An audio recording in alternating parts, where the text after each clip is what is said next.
안녕히 주무셨습니까? 네. 네, 오늘 기본교리 15번째 침례 그 두 번째 공부를 함께 해보도록 하겠습니다. 먼저 지난주에 썼던 내용을 잠시 복습을 해보도록 하겠습니다. 침례는 얼마나 중요한가? 먼저 예수님의 모본이기 때문에 침례를 받아야 한다고 말씀을 드렸습니다. 예수님은 침례 요한에게 침례를 베풀어 줄 것을 요청하셨고 그는 만류하였습니다.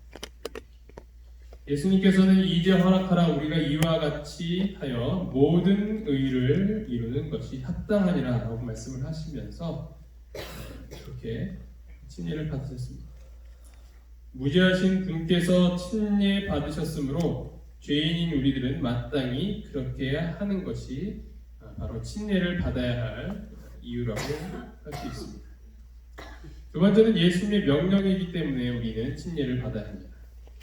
예수님은 공생의 끝에 그의 제자들에게 명령을 하셨습니다. 그것은 바로 모든 민족에게 침례를 베풀라는 것입니다. 침례는 그들이 그리스도와의 개인적 관계에 들어갔음과 그의 은혜에 왕국의 원칙들에 조화되는 생애를 살기로 약속함을 나타내는 것입니다. 그리스도의 승천 후에 사도들은 침례의 필요성과 긴급성을 선포하였습니다. 침례를 받은 자들은 신약 교회를 형성했으며 그렇게 오늘날까지 이렇게 교회가 이어오고 있는 것입니다. 침례와 구원. 예수님은 믿고 침례를 받는 사람은 구원을 얻을 것이라고 하였습니다. 사도교회에서는 사람들이 그리스도를 받아들이면 곧 침례를 베풀었습니다. 노아와 그의 가족들이 물로 말미암아 구원을 받은 것과 같다라고 성경에서는 이야기를 하고 있습니다. 신자에게서 죄를 제거하는 것은 침례의 물이 아닌 그리스도의 피입니다. 침례는 구원과 필수 불가결하게 연결되어 있지만 구원을 보증하지는 않는다. 그래서 이 침례라는 것이 출생신고서와 비슷한 것이다 라고 말씀을 드렸죠. 출생을 했기 때문에 출생신고서를 내는 것은 당연합니다. 출생을 하지도 않았는데 출생신고서를 내는 것도 이상하지만 그렇게 하지 않는 것도 이상한 것을 넘어서 그것은 법적 처벌을 받을 수 있다라고 말씀을 드렸죠. 그래서 이 구원을 받았으면 그리고 예수님을 믿기로 결심을 하였으면 그에 대한 표시로서 이 침례를 받는 것입니다. 그래서 오늘은 두 번째 이 침례가 왜 침례인지 세례가 아닌지에 대해서 함께 살펴보도록 하겠습니다. 침례는 어떻게 받는 것인가? 먼저 이 침례를 베풀다라는 단어의 의미를 살펴보아야 합니다. 이 침례를 베풀다라는 것은 이 영어로는 baptize입니다. 침례라고 해서 베티즘이라고 하는데 이것은 헬라어의 밥티조를 말합니다. 밥티조. 그래서 이 밥티조라는 이 헬라어의 그 의미가 무엇이냐면 물에 잠그다라는 것이죠.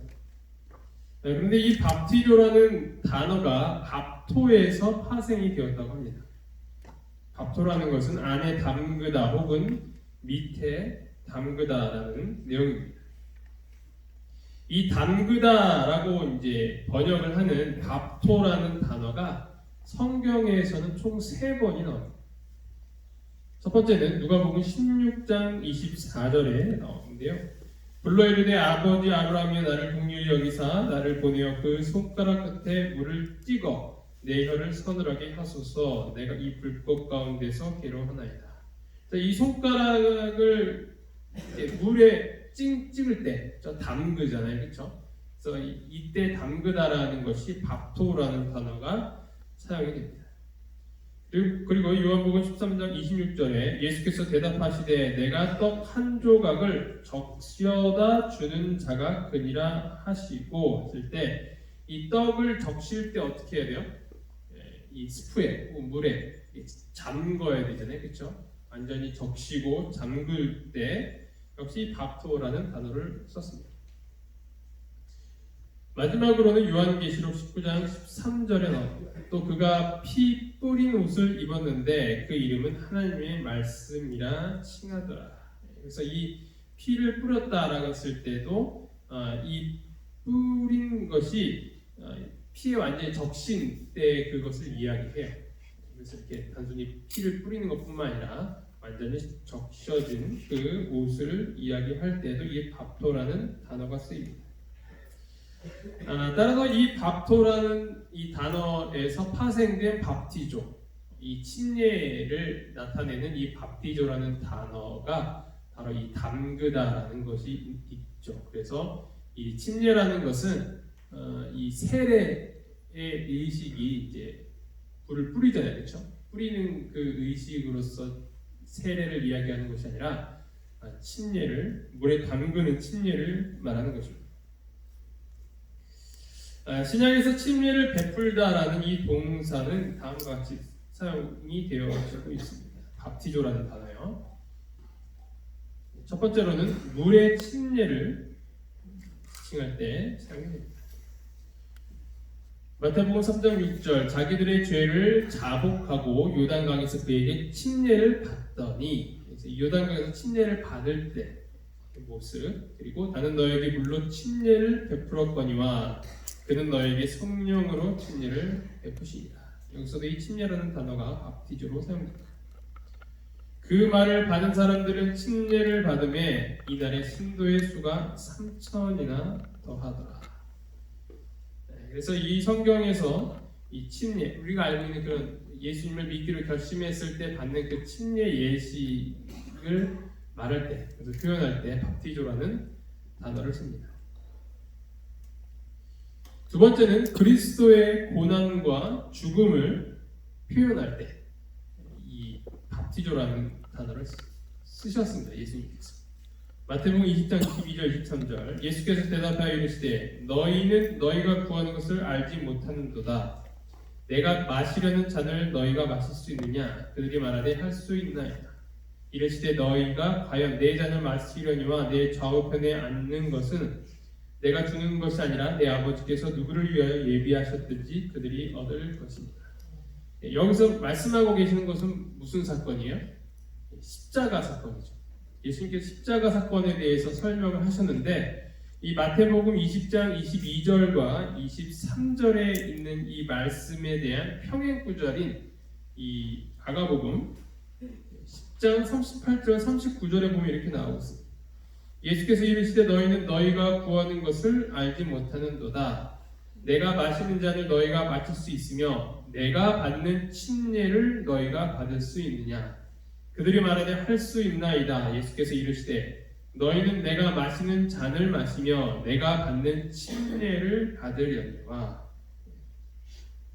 그래서 이 예수님의 십자가에 대해서 설명을 하시면서 이 마태복음에서는 나와 있지 않지만 마가복음에서는 그 고난의 잔 이것을 또한 무엇으로 표현하시냐면 침례라고 말씀을 하시는 것이죠. 그래서 이것은 그리스도의 고난과 죽음을 뜻하는 것으로서 완전히 죽는 그 모습 그것을 바로 침례로 표현하셨습니다. 누가복음 12장 50절에도 나는 받을 침례가 있으니 그것이 이루어지기까지 나의 답답함이 어떠하겠느냐. 예수님께서 이미 침례를 받으셨어요. 그렇죠? 이미 받으셨는데 공생의 초기에 받으셨음에도 불구하고 이렇게 받을 침례라고 말씀하셨는데 여기서 말하는 침례란 또다시 재침례를 이야기하는 것이 아니라 예수 그리스도의 십자가 그것을 이야기하고 있는 것입니다. 왜냐하면 이 침례의 뜻 가운데 무엇이 어떤 의미가 있냐면 바로 이 죽음이 있기 때문이죠. 죽음을 상징하는 것으로서 침례가 이렇게 되어 있기 때문에 이 밥티조라는 단어를 예수님께서 이렇게 사용을 하셨습니다. 세 번째로는 성령의 강림, 성령을 받을 때 이 밥티조라는 단어를 사용합니다. 마태복음 3장 11절 나는 너희로 회개하게 하기 위하여 물로 침례를 베풀거니와 내 뒤에 오시는 이는 나보다 능력이 많으시니 나는 그의 신을 들기도 감당하지 못하겠노라. 그는 성령과 불로 너에게 침례를 베푸실 것이요. 그래서 이 침례 요한이 예수님께서 우리에게 침례를 줄 것이다. 그것을 뜻하는 것으로 이 성령으로 침례를 준다. 이 성령 받는 것을 말하고 있는 것입니다. 나는 너에게 물로 침례를 베풀었거니와 그는 너에게 성령으로 침례를 베풀었다. 사도행전에서도 내가 주의 말씀에 요한은 물로 침례를 베풀었으나 너희는 성령으로 침례를 받으리라 하신 것이 생각납니다. 그래서 이 성령으로 침례를 받는 것입니다. 그리고 마지막으로는 이 침례와 완전히 관련된 것은 아니지만 역시 같은 용례로 사용되어 있는 것이 있는데요. 그것은 목욕 혹은 손을 의식적으로 씻는 일로서 이 밥티조가 또 사용이 되었습니다. 마가복음 7장 3절 4절 바리새인들과 모든 유대인들은 장로들의 전통을 지켜 손을 잘 씻지 않고서는 음식을 먹지 아니하며 또 시장에서 돌아왔어도 물을 뿌리지 않고서는 먹지 아니하며 그 외에도 여러 가지를 지키어 오는 것이 있으니 잔과 주발과 놋그릇을 씻습니다. 여기서 사용되는 이 밥디조라는 것은 어떤 하나의 예식, 침례 예식이 아니라 결례 예식, 정결 예식으로서 할 때도 이 밥티조라는 단어가 사용됐습니다. 누가복음 11장 38절에 잡수시기 전에 손 씻지 아니하심을 그 바리새인이 보고 이상히 여기시는지라. 그런데 이 네 번째 용례는 단순히 의식상의 그 부정을 정결케 하는 그런 상황 가운데 쓰여졌기 때문에 이것이 이제 침례와는 좀 관련이 없는 그런 표현이라고 생각을 하시면 됩니다. 그래서 이 호와드라는 학자는 이렇게 설명을 합니다. 물뿌림이 사도적 관습이 된 적이 있다는 아무런 증거가 없다. 모든 증거를 취합해 볼 때 그것이 후기에 도입된 것임이 명백해진다. 그래서 이 세례 받는 것이 사실 이 예수님께서 받으신 그 세례가 아니라는 것이죠. 그 완전히 물에 잠그는 그 예식이 이 단어의 뜻만 봐도 우리가 충분히 이해를 할 수 있습니다. 그러면 이 신약에서 침례를 받을 때의 모습이 어떤 것인가 살펴보면요. 신약에 기록된 물로 침례를 베푼 사례들은 물의 잠금이 수반되었다. 요한의 침례는 요단강에서 물들이 많은 곳에서 진행이 되었다라는 것이죠. 그래서 마태복음 3장 6절을 보면 자기들의 죄를 자복하고 요단강에서 그에게 침례를 받았다라고 되어 있습니다. 왜 굳이 요단강에서 침례를 받았는가? 왜냐하면 이 많은 물이 필요하기 때문이죠. 물에 잠겨야 하기 때문에 요단강에서 침례를 받은 것입니다.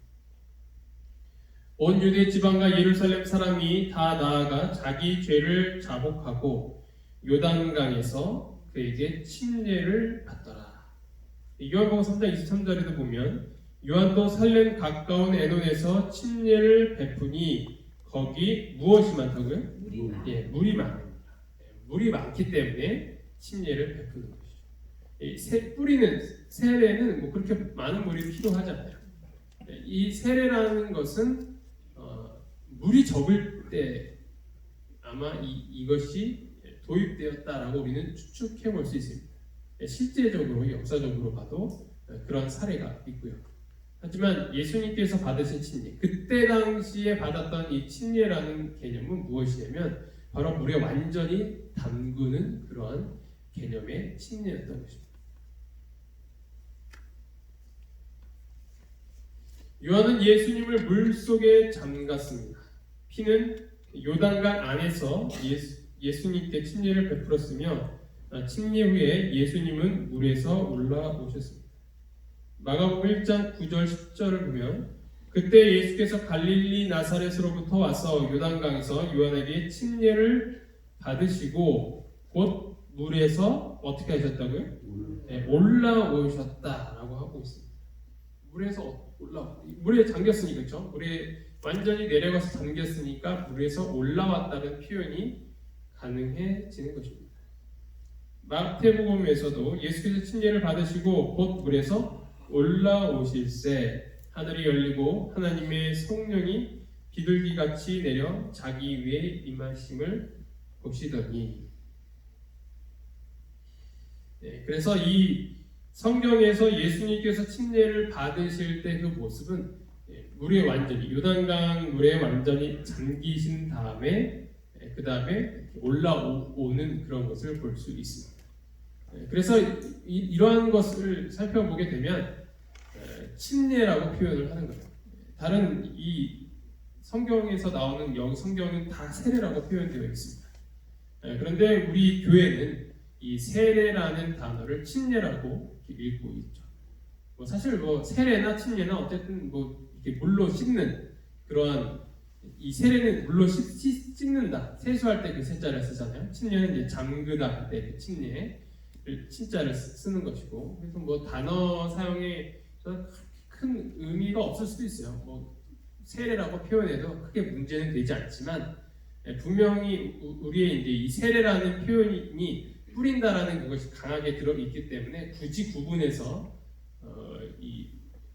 우리 교회는 그렇게 침례라고 이야기를 표현을 하고 있습니다.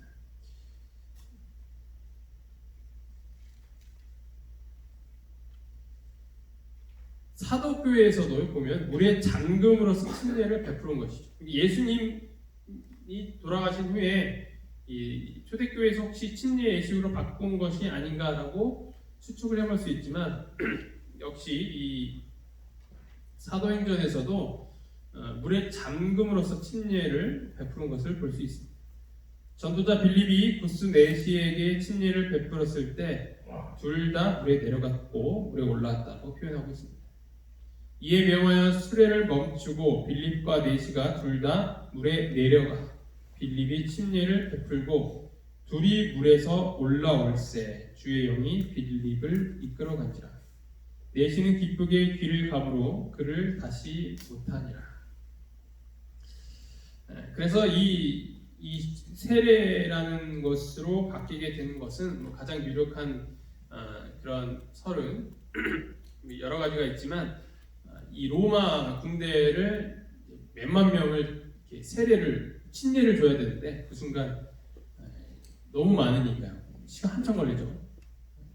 그 사람들에게 다 침례를 베풀기 너무 힘드니까 약식으로 뿌리는 예식을 했다라는 것이 이제 가장 유력한 그런 이 세례의 유래입니다. 왜냐하면 그 콘스탄티누스 황제가 이 전쟁을 앞두고 꿈을 꾸게 되는데 그 꿈을 꾸고 기독교를 개종해야겠다 결심을 해요. 참 희한하죠. 그래서 병사들을 다 기독교를 개종시켜요. 대단합니다. 우리 대한민국 대통령 한 분이 명령해서 다 그렇게 침례받으면 얼마나 좋을까요? 그렇죠? 군대에서는 가능한데 군대에서는 그런 일이 일어날 수도 있지만 어쨌든 그런 배경이 좀 있습니다. 그래서 이 세례라는 것이 성경에 근거한 성서적인 혹은 예수님이 받으셨던 것을 이야기하는 것이 아니라 사람의 편의에 의해서 이것이 바뀌었다는 것을 볼 수 있습니다. 또한 역사 가운데 나타난 침례를 보면요, 그리스도 이전 시대 유대인들은 이방인 개종자들을 물에 잠금으로써 침례를 베풀었고 에세네파 이 사람들은 단원들과 회심자들을 물에 잠그는 관습을 따랐습니다. 그래서 이 침례 유언도 에세네파로 이렇게 우리가 알고 있어요. 그래서 침례 유언도 자연스럽게 그 침례 예식을 할 때 이 회개의 뜻을 갖고 있었던 이 침례에 대한 그 예식이 그대로 예수님을 믿고 구원을 받기로 결심한 사람들이 받게 되는 의식으로서 자연스럽게 연결이 되는 것입니다. 지하 동굴이나 교회 그림이나 벽화, 바닥, 벽, 천장의 모자이크, 조각된 구조 등이 제공하는 증거들은 물의 잠금이 교회의 정상적인 침례 방식임을 증명을 하는 것입니다. 그래서 이렇게 고고학적으로 발굴되고 있는 SNF의 그 사람들이 있었던 그런 쿰란 공동체 그 유적들을 보면요, 이런 침례탕들을 종종 발견합니다. 완전히 물에 잠그는 그 예식을 썼다는 것이죠. 그리고 이제 그 중세의 그런 그림들, 예수님이 침례 받으신 그런 그림들을 보면 이렇게 물에 완전히 잠기는 그런 침례 예식으로서 사람들이 이해했다는 것을 볼 수 있습니다. 그래서 오늘 살펴본 것은 바로 이 침례를 받는 그 방식, 그것이 이제 물을 뿌리는 세례가 아니라 물에 완전히 잠그는 침례라는 것이라는 내용을 말씀을 드렸고요. 내일은 오늘 저녁에는 이 침례의 의미에 대해서도 말씀드리겠습니다. 이 침례의 의미 때문에라도 그 침례는 물에 잠그는 예식이 되어야 한다는 것을 오늘 저녁에 함께 또 말씀드리도록 하겠습니다. 네, 기도하시겠습니다. 하나님 아버지, 오늘 저희가 침례 예식의 형식에 대해서 함께 살펴볼 수 있도록 도와주셔서 감사합니다. 주님께서 받으셨던 그 물에 잠그는 침례 예식을 저희가 오늘 이 시간을 통하여서 왜 그렇게 해야 되는지 알았으므로 저희가 이 침례를 받는 것이 어떤 의미인지 잘 기억하고 또 예수님께서 받으셨던 그 침례를 또 저희가 받음으로써 예수님을 믿게 된다는 것을 기억할 수 있도록 도와주시옵소서. 하지만 더욱 중요한 것은 저희가 한 번 받는 물의 침례가 아닌 매일의 성령의 침례를 받아야 함을 기억하며 오늘도 성령에 푹 잠기는 그 삶을 살아갈 수 있도록 인도하여 주시옵소서. 이 모든 말씀 예수 그리스도의 이름으로 간절히 기도합니다. 아멘.